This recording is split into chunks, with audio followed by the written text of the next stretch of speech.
everybody, and welcome back to our homeroom. I know for me, it's been a really busy couple weeks. I know the holidays are starting. We just had Halloween, so it's been a little bit crazy. And this is the time of year where we all can start getting a little more unmotivated towards our work. Our kids experience the same thing this time of year. I remember always in about October, November, we've got to start getting a little creative in the classroom with trying to keep their attention. So I thought this might be a good time for some insight about motivation and how we can help foster that a little bit more with our kids. I just spoke about this at the Florida Gifted Conference in Cocoa Beach, a very similar topic because for gifted students, underachievement is a really common issue. However, I've seen all types of students that really struggle with motivation. Sometimes that struggle is temporary. It's just like I was saying, it's seasonal. It just comes up sometimes because of things that are going on in their life or things that are just more fun happening at the time. So some of it is natural, but for some students, it is a perpetual issue regarding school. This can show up as things like low grades. It can be missing work, apathy towards school, just not really caring, not taking any responsibility towards their school career, maybe no sense of ownership either. It could also show up as active or passive defiance towards you when it's regarding school or towards school tasks. So if this sounds like your student or child, then welcome. Hopefully you will walk away with some strategies that help. So I want to make a note too that although this podcast is geared for parents, if you are a teacher, these methods are going to work in the classroom too. I actually developed all of these ideas while being a teacher in the classroom, so they are very applicable for you as well. They worked for every student that I had. So you can find some tips here also. One also last reminder before we dive in. There is a visual worksheet that is available to go along with each podcast. I find visuals really helpful for me when I'm learning information. So there is a link below in the description. It will take you to my website where there is a download for the worksheet. You don't have to pay anything. You don't even have to submit an email or anything. It's there for you for free. Also, I am on YouTube, so if you're not watching me on YouTube now, but you would like to, please go visit my YouTube channel. I have all my podcasts there with the slides that mimic the worksheet so that you can follow along with visuals there. And again, that link is down below. It will take you there so you can watch. Okay, so let's go ahead and dive into why kids are lazy or unmotivated.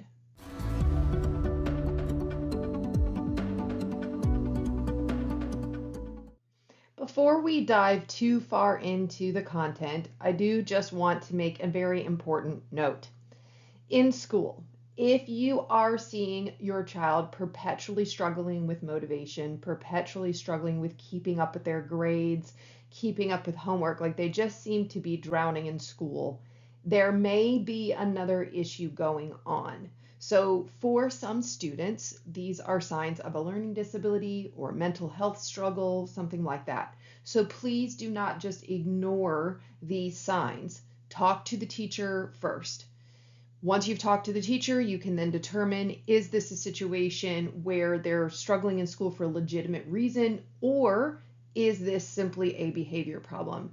So the students that I am speaking about today are the students that are simply suffering from an unmet need. And when they have those unmet needs, they then will find unhealthy ways to get that need met, which then looks like misbehavior. So for those students, that's what we're going to be talking about today. But yes, always talk to the teacher first, find out if it is, something else more serious going on. Okay. For the students who are just, struggling because of misbehavior, they've got some unmet needs. We have the two most common unmet needs that we're going to speak about today are power and encouragement. Why? Why do these students show up as lazy or unmotivated? They're not born that way, right? Children aren't born being unmotivated or born being, quote, lazy. So why have they become this way? What has caused them to have this missing need?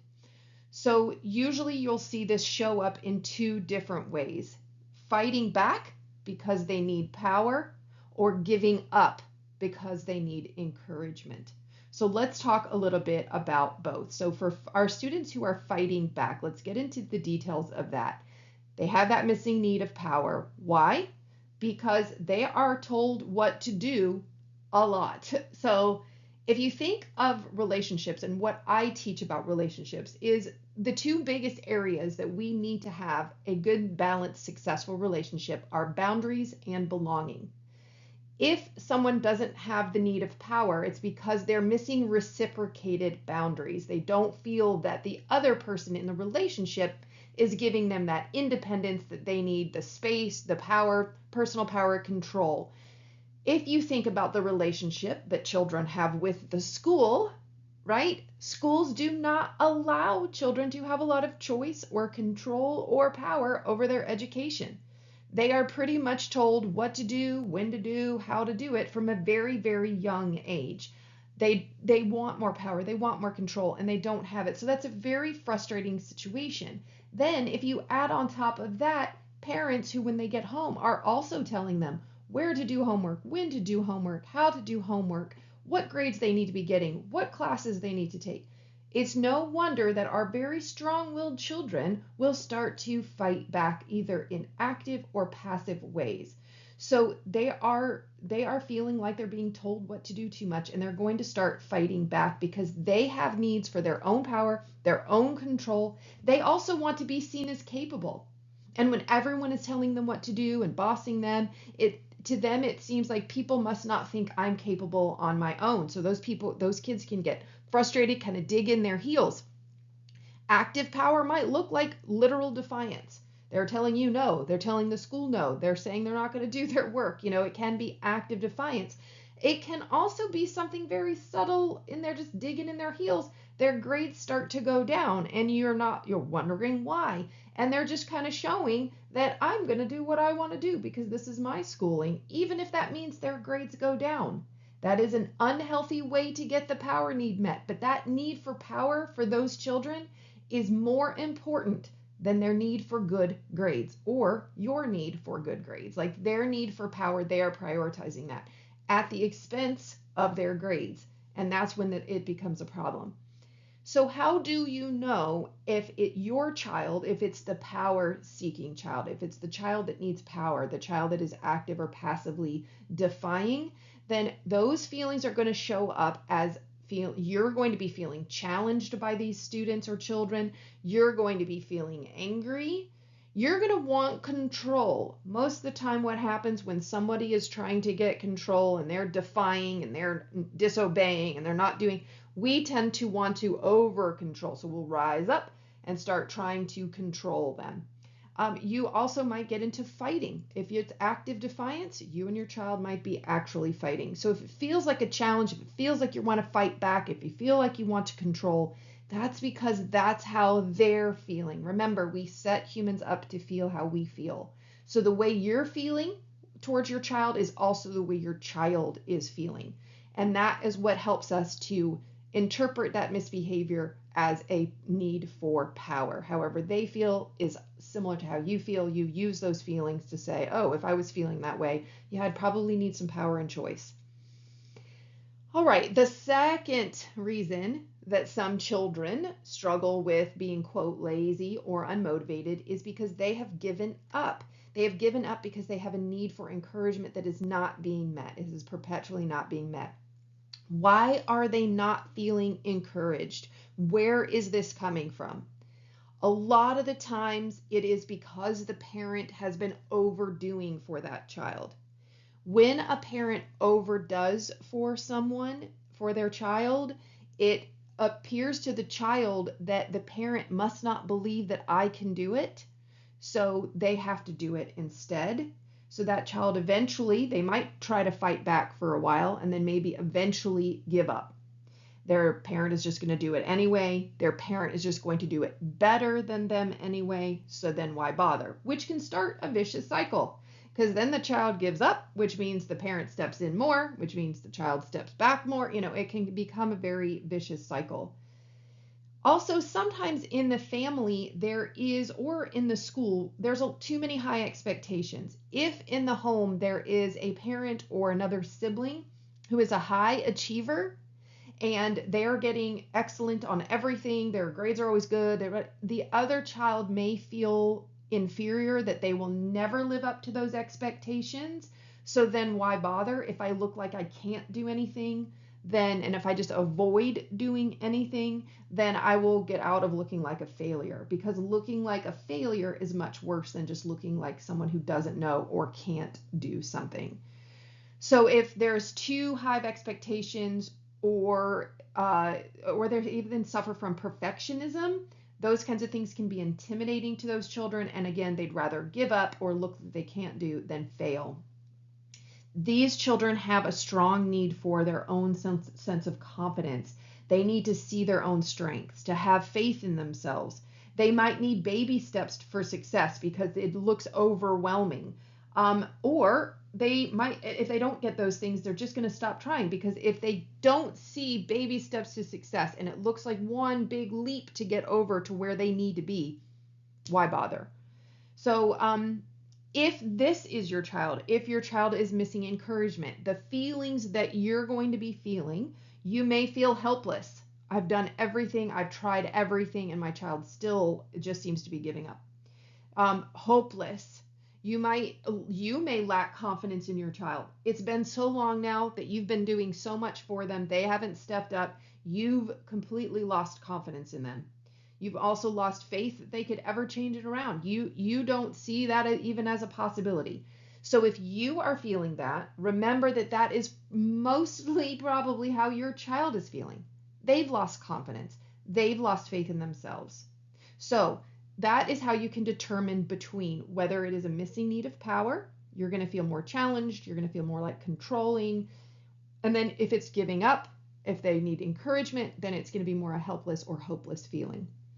Those are the two differences between the most common reasons that I have seen that children are, quote, lazy or unmotivated.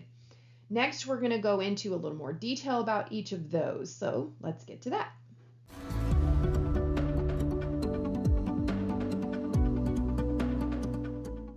All right, let's get into solutions for our children who are being, quote, lazy or unmotivated. I've got solutions today for your children that are missing the need of power and for your children who are missing the need of encouragement. So let's get to those. The solutions for these children is always first, for whichever need it is that they are missing, the first thing is to connect and get curious. So when I talk about that, what I mean is step one is always to pause. You're going to want to pause to bring your energy down. You know, when we deal with misbehavior, usually our first reaction is to rise up, try to overpower them, try to control the situation. And instead, what you want to do is kind of breathe, bring your energy down, and tune into the idea that I am going to create a power with team mindset with my child.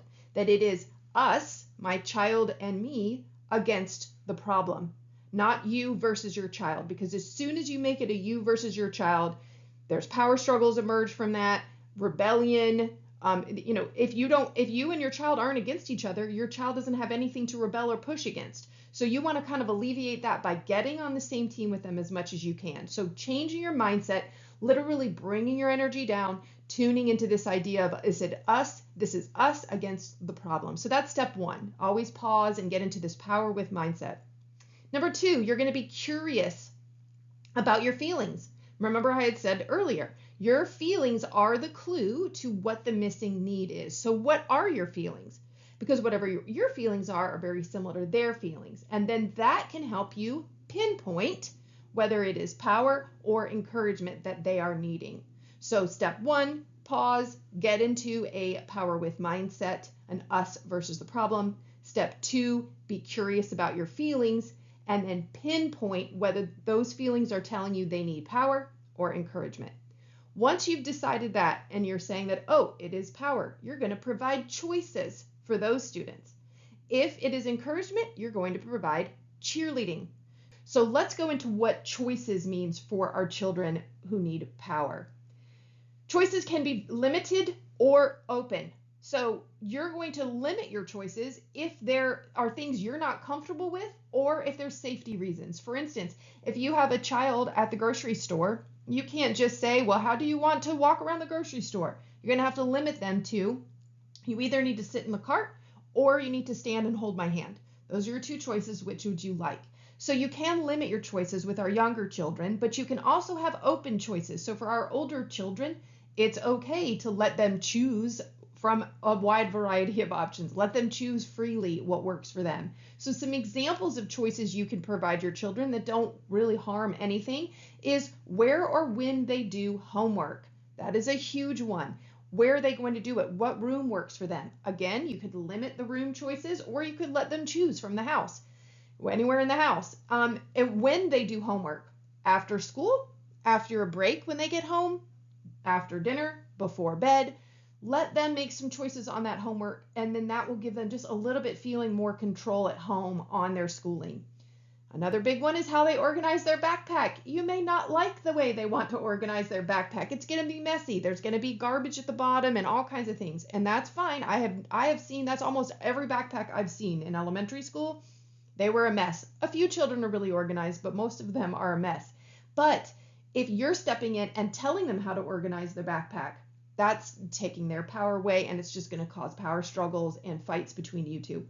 Let them let it be messy. You can also guide with questions, which we're going to talk about next. But is that the best way to organize? Do you need any other organizers that would help? You can guide them with questions and turn it into giving them still more choices. But you stepping in, organizing it for them, telling them how they have to organize it, that's not always the best thing. With our older children, giving them choices on what classes, especially electives. They don't need to have a fancy elective. They can literally have an elective that is just fun and meaningless. In fact, sometimes those are the best, so it gives them a break in their schedule. So letting them choose as many classes as they can, having some choice over that. Choosing what grades work for them. I know we think our kids, if they had a choice, they would get low grades, and that's not the case. For almost every student that I coach, when they come in and I ask them what grades are important to them, what would they like to see on their report cards, 9 times out of 10, it is the same grades that the parents say. So just trust your children. There's not too many that are going to go in and say, oh, yeah, I want all bad grades. So as much as you can give them the choice to choose those grades, the much more likely they are to stick to those grades. All right, another part of choices is turning all of your telling statements into questions. This is such a powerful tool, and it can be used for pretty much all needs, is just turning your telling statements into questions, but especially for our power seekers. So instead of coming home and saying something like, you need to do your homework, now is the time to do your homework, it can be, what is your plan for doing homework tonight? Instead of saying things like, you need to brush your teeth before bed, you need to put your backpack downstairs before bed, it's, what do you still need to do before you go to bed? Instead of, you need to get working on this project or it's going to be late, you need to gather your materials, it's, what is still left on your project? Do you still have time do you think that's enough time to get it finished? And whatever their answer is, you're going to say, awesome, I am so glad you figured it out. That sounds like a great plan. Or you can use questions to guide them. Well, is that the best plan? Is there another way that might work better? But if they give you an answer that's decent, you're going to be like, awesome.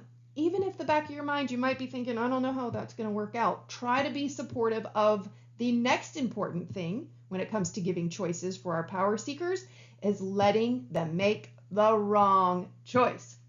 It's hard, but we are older humans and we understand consequences for a lot of these things, and our children don't. But it is so important they learn those consequences on their own. You preventing them from learning the consequence, they'll never get a chance to learn it for real, and they'll just keep pushing that. They'll just keep pushing it until they feel the consequence. So empower them to change those things on their own. Let them make the wrong choice and go, oh yeah, that didn't really work the way you wanted. Okay, what can you try now? You're that person on the side that's just like, I'm here for you. I'll help you brainstorm. That didn't seem to work. You're right. What else can you do? And use those questions to guide them to change it later. It's never something that needs to be set in stone. If they say, I would like to do homework before bed, and you're thinking, well, he's going to fall asleep. Okay, awesome. Try that. I want to see if that works. If a few days goes by and he does start to fall asleep and he misses doing homework, you could even step in. How do you feel like that's working for you? Is homework before bed? I feel like you've been falling asleep. Then they'll usually say, oh, yeah, that didn't work really well. Oh, all right. Well, what do you want to try later? So let them make those wrong choices as much as you can. The last really good tip for choices, but this actually works for all needs, is having what I call connected conversations. Having a conversation with your child. In this conversation, you are in that we place. You're in that problem solving. It is us trying to figure out this problem. You are resistant to school for some reason. Let's talk about it. And with our power seekers, the conversation goes something like, would you like more control over school? Am I doing too much for you? What are some jobs or responsibilities you'd like to take over? Because I think you can do it. You're old enough now that I think you can handle this. Where can I give you more choice? Where would you like more responsibilities? So in that conversation, you can really try to, come down and just say, you know what, I want school to work for you. You seem to be resistant. I want you to not feel that way about school so that you can succeed better. What can we do to fix this? So honestly, sometimes a conversation, especially with our older children, they love that authenticity. They love when a parent is able to be vulnerable with them and admit that maybe they're doing something that's hurtful. Children are so willing to rise up and give solutions and try to solve a problem when they're given the power to do so.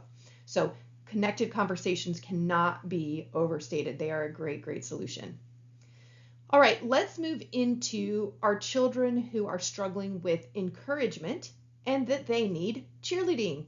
And I actually love this analogy for our children who need encouragement because it gives us as a parent such a good visual of what a discouraged child needs as far as a cheerleader. What does that look like? Looks a lot like cheerleading in a football game. So I'm going to use that analogy a little bit, try to get a good vision in your head because that'll help.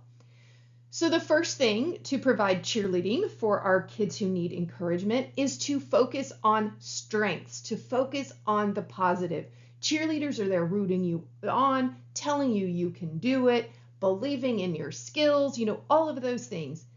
You as a parent may need to shift into a more positive mindset because if you're in that vicious cycle that I was mentioning, where they've given up, so then you've overdone and now they're giving up more, you may have lost the belief in your child that they can do it on their own. You may need to get out a sheet of paper, start writing down why your children are strong enough to do it on their own. What are some items of proof for you that your mind can go, oh yeah, my child is capable. Look at all these other things that I've seen them do. So you may need to figure out how to get a more positive mindset. Once you have that, give them compliments, focus on their strengths, talk about all the things that they're really good at, and then remind them, remember you've used these strengths in the past, remember these awesome things you've done before. If you've been able to do that, you can definitely do that. I know sometimes when I get stuck in a discouraged place, reminders of the past when I have been successful is so, so empowering for me.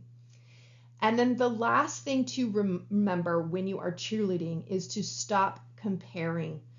If you are comparing to other children in the household or other children, in the neighborhood, that never makes a child feel encouraged. It actually works the other way. It's going to discourage worse because it's giving me someone to say, I can't live up to that expectation.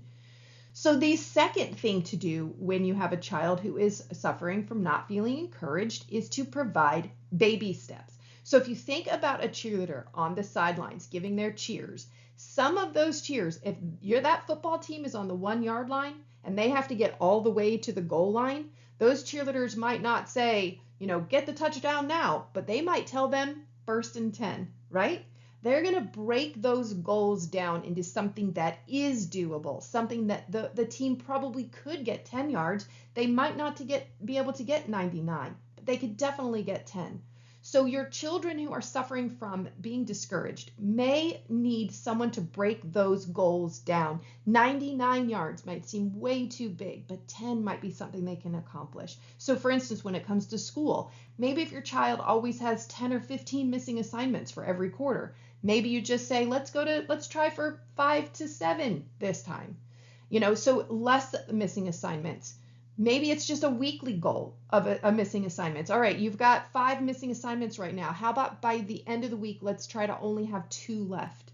Let's chip away at it. So giving them goals that they can accomplish immediately to see success. Maybe your child normally wants all A's, but they've got C's right now. The idea of jumping from C's to A's is probably too big of a jump. Let's just make a goal this quarter to have all B's. And then we can jump it up to the next one to A's and B's, and then maybe all A's. So breaking those steps down into baby steps really helps. While they're doing those baby steps, the next most important thing for our children who need cheerleading is to praise the progress. The cheerleaders are going to root them on for getting that 10 yards. They're not going to say, turn around and be like, okay, but you still got all these to go. They're going to focus on, look, you did it. You made that 1st and 10. We're going to cheer you on. Look, you cut down your missing assignments. You only have this many left. Look, your grades have risen a few points. That's awesome. You're on the right track. You're getting there. So you don't want to praise the results. You want to start focusing on praising effort and progress. The third thing that is really important to focus on when you are cheerleading for your child is to cheer through the failure. Again, cheerleaders don't give up when the team is losing, when they don't get their 1st and 10. They don't just stop cheerleading. They don't give up. They keep pushing. They keep cheering. So when your child is going through failure, because that is going to happen, that is part of learning. Failure, making mistakes, messing up, that is expected. In fact, that's what we want, because when they mess up and make mistakes, that's the best wisdom right there. That's going to help them with perseverance. So you might say things like, I know you're not doing as well as you'd like to right now, but you'll get there, and I'm here for you. I love you even when you make mistakes. Your grades are not indicative of you as a person. They are just a marker as to where you are right now. And I know if you want them to be higher, you can get there. We're going to work together on that. So cheering them through the failure and mistakes, in fact, that's when we need the cheerleading the most, is when we're down, we're feeling like a failure, we've made mistakes. That's really, really when we need amped up cheerleading. And again, connected conversations works for cheerleading. So the last strategy here is the same as the other one. It works for all needs pretty much. For your children who are suffering from needing encouragement, you're going to focus the conversation on empathy. You really seem discouraged by school, and maybe it's because I've been overdoing, and that has made you feel that you can't do things. And I am so sorry for that. How can I help you feel better? How can I help you feel more confident in yourself? Because you are amazing, and I know you can do this. Let's rethink school expectations. What is seeming like too hard for you? Because I want you to feel successful. I don't care about your grades. I just want you feeling good in school, feeling like you can learn, feeling like you can better yourself. I don't want you to give up. So again, bringing your energy down, having that heart-to-heart conversation so your child sees your vulnerability, sees that you're willing to step up and admit that maybe you've gone too far with some of your overdoing. How can we solve this? Let's work together. So again, that works really well with our older children, but I cannot overstate the importance of a really good heart-to-heart conversation. All right, that is it for our solutions. Before we get into homework, I do have 2 important things I want to point out. One is this idea of the cheerleader being on the sidelines. So an important thing to remember as a parent, your child's educational journey is their, quote, game to play. You are merely the cheerleader on the side that is there to encourage and root them on. You are not there to do the game for them. Whether they're winning or whether they are losing, it is their game to play. You're there to, again, root them through that failure, but don't be stepping in and doing the game for them. It is essential that we are there on the sidelines. If you struggle with this idea, it could be because you are a little too attached to this game. You might be too attached to the outcome because the outcome somehow meets your needs. And we don't ever want our children's success to impact our needs, because then one, that's dangerous for you. That disempowers you, because now it is not up to you whether your need is met. It's up to how your child is, whether your need is met. So it never works. It fails almost every time, and it comes at the expense of the relationship. And there is nothing more important than that relationship between you and your child. So try to do what you can to step back. You don't have to give up completely, but find different ways where you can become that cheerleader on the sidelines and not use your child's educational journey to meet your needs. The second thing I also want to point out is there are some students who will not fall into either of these categories. Maybe you're listening and you're saying, well, my child doesn't have power seeking issues or encouragement issues. They just don't care about school. Yes, there are some students who just don't care about school. Their passions lie elsewhere. That is okay. The school system isn't perfect. It is a mess, and we all know that. It is not easy for students. They don't have a lot of choice. They might be interested in things that aren't in the school system. Our really creative children are usually these types of children. But as a reminder, your relationship and your support of them is the number one indicator of their future success. So if you're doing things like pushing them to get good grades, pushing them to take certain, specific classes, pushing them really hard in school, and it is coming at the expense of your relationship, then it might be time to let go of some of those expectations. Really own the fact and admit to the fact that your child is just not that academically oriented, that they have other passions and other interests instead. And then look at ways you can provide that passion so that they can feel good. Maybe give them some after school activity ideas, putting them in some under clubs or classes that do fuel their passions. Because I know for me, when my passions are fulfilled, I am much more likely to go do the things I don't like to do. So trying just to get to the place and understand that, yes, you may have a child who doesn't like school. Admit that to yourself. Start to lower some expectations, still get on the same side with them and just say, listen, I don't want you to flunk out of school, but I don't want to keep pushing and fighting you on school either. What can we do? How can we figure this out? Because you forcing them to like school is never going to make it any better. All right? Okay, so let's go ahead and get into homework for the week.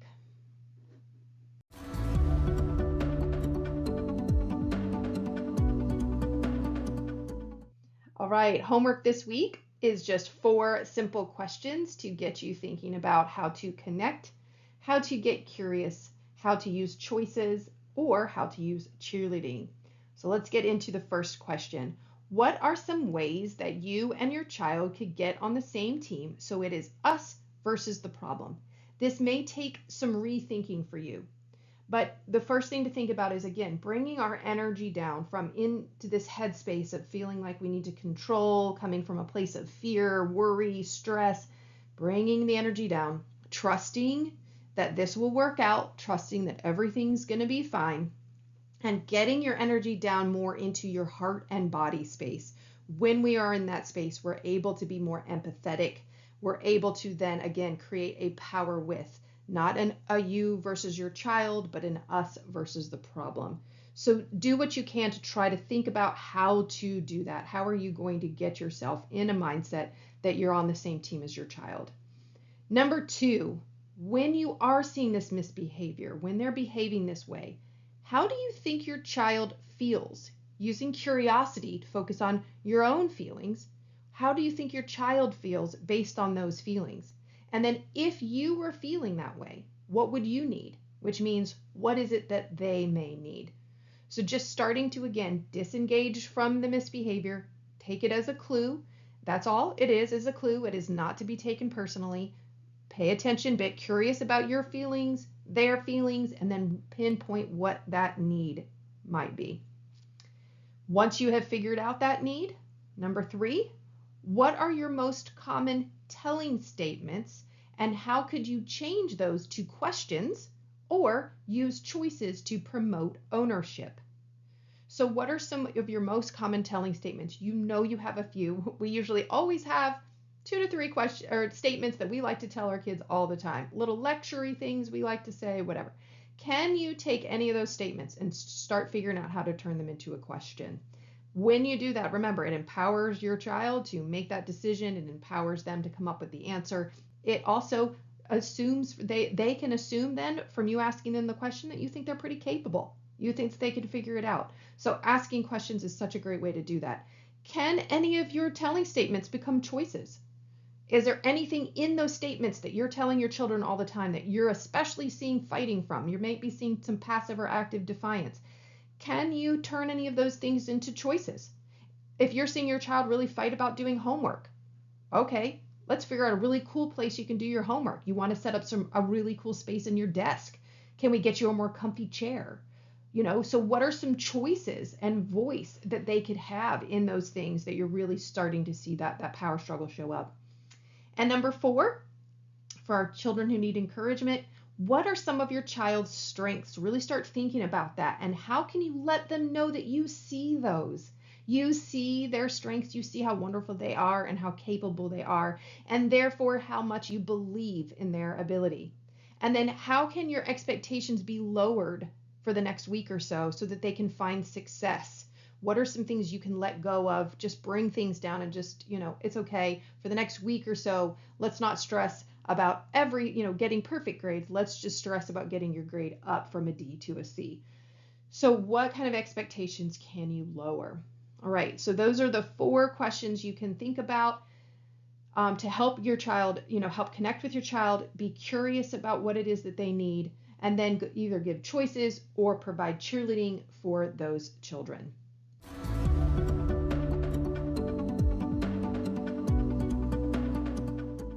And that is it for today. Hopefully you learned some strategies that you can take back to your family to help alleviate misbehavior and make parenting a little bit more enjoyable. Please don't forget to like, subscribe, or follow so you don't miss any future episodes. And I would love it if you would share this podcast with anyone else that you think could benefit. So other parents or teachers that you think could learn some information. I would love it if you would please share this with them. I want to get the information out as much as possible. Also, please reach out with questions or comments. I want to hear from you so that I can make sure to address any questions or concerns or anything in future episodes. So my email address is up on the screen, but again, it is my name, kristentame@gmail.com. So please reach out. I love to hear from you. It's hard to teach a class and not hear from anyone. So please reach out with any questions or comments and I will get back with you. All right, enjoy the rest of your week, and another episode will be out on November 25th.